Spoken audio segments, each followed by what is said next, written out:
अस्सलाम वालेकुम और आदाब। IMCR का शुक्रिया अदा करता हूँ, APCR का शुक्रिया अदा करता हूँ इस इजलास के लिए, जहाँ पे मुल्क के मुख्तलिफ हिस्सों से आए हुए लोग, दानिश्वर हजरात, सियासत से वाबस्ता हमारे नुमाइंदा हजरात यहाँ आके जिन्होंने बातें की और अपनी जिम्मेदारियों के साथ साथ हम सब की इज्तिमाई जो जिम्मेदारी है इस एक्ट के हवाले से उसकी तरफ इशारा किया और बातें की। उम्मीद है कि समरावर होगा ये इजलास और इस तरह की कोशिशें। मुख्तसर बात करूँगा, बातें अक्सर व बेशतर जितनी होनी चाहिए थी वो सब हुई है और उनमें ज़्यादा इजाफा करने की गुंजाइश है नहीं और वक्त की भी तंगी है। मामला इस तरह का है कि वक्फ ये हमला आज तारीख में पहली बार नहीं हुआ है।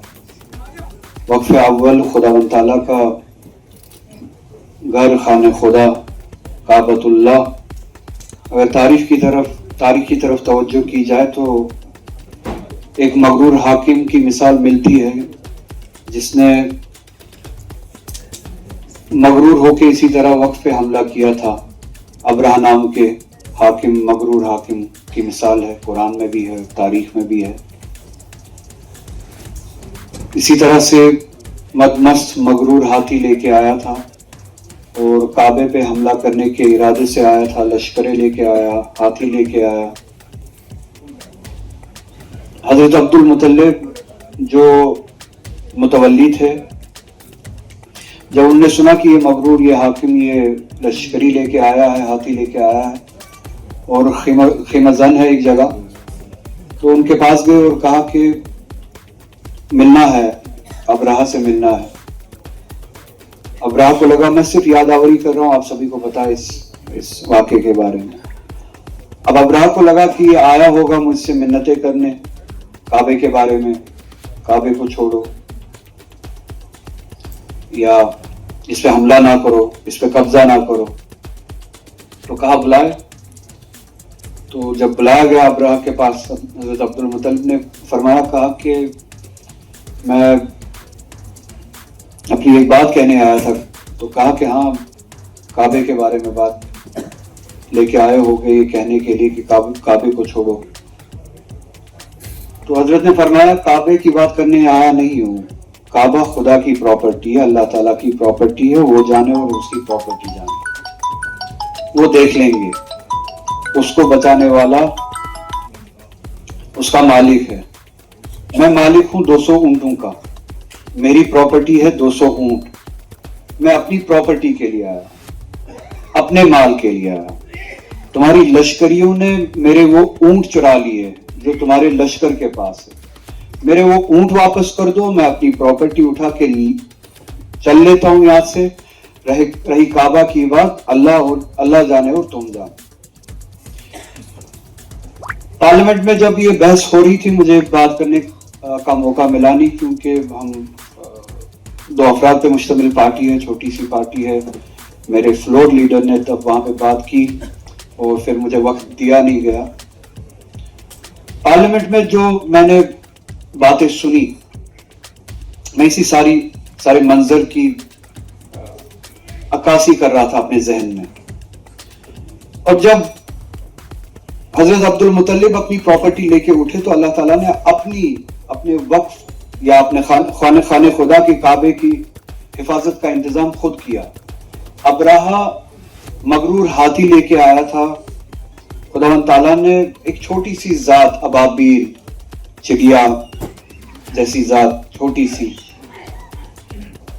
अबाबील बेच के उस छोटी से वजूद से उन मगरूर हाथियों में और उस अब्राह के गुरूर में जो छेद किया है वो तारीख है। अल्लाह ताला और वक्फ का मामला हमारे लिए ऐसा ही है।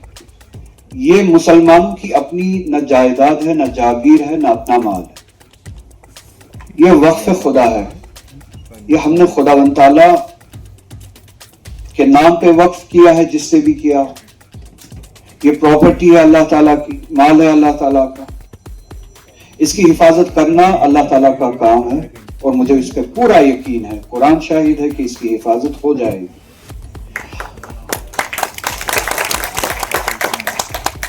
میں صرف ابابیل ڈھونڈ رہا تھا اور 200 اپنے اونٹ ڈھونڈ رہا تھا۔ اب آپ کہیں گے کہ اس میں 200 اونٹ تمہارے کون سے ہیں؟ 200 اونٹ جسے ہم کانسٹیٹیوشن آف انڈیا کہتے ہیں، آئین ہند۔ آپ وقت سے زیادہ اپنے اونٹوں کے بارے میں سوچیں، اپنی پراپرٹی کے بارے میں سوچیں، اپنے آئین کے بارے میں سوچیں۔ کانسٹیٹیوشن آف انڈیا، آئین ہند، جس کی بنیاد پہ یہ ملک بنا، جس کے بچانے کی ذمہ داری آپ کی بھی ہے، میری بھی ہے، ہر کسی کی بھی ہے۔ اور اگر وہ گیا تو سب کچھ گیا اس ملک میں سے۔ وقت پر اگر کسی نے ہاتھ ڈالا بھی تو اللہ تعالیٰ کی ذات میں نہ کوئی چیز کم ہوگی، نہ وقت میں اضافہ کرنے سے اس کی ذات میں کوئی کسی چیز کا اضافہ ہو۔ وقت آپ بھول جائیے، وہ لڑائی خداوند تعالیٰ اس کے لیے ذرائع پیدا کرے گا۔ اور جب میں ابابیل کا انتظار کر رہا تھا، شاید میری سوچ غلط ہو، آپ مجھے ٹھیک کیجئے گا، میری سوچ میں کبھی پگڑی باندھے جب سردار وہاں پہ اسمبلی میں، پارلیمنٹ میں کھڑا ہوا اور وقف کی حمایت میں اس مغرور حاکم کے خلاف تقریریں کی اور جوش اور نیت خلوص سے ہم سب کا دفاع کیا، اس وقف کا دفاع کیا، مجھے وہ ابابیل اس سردار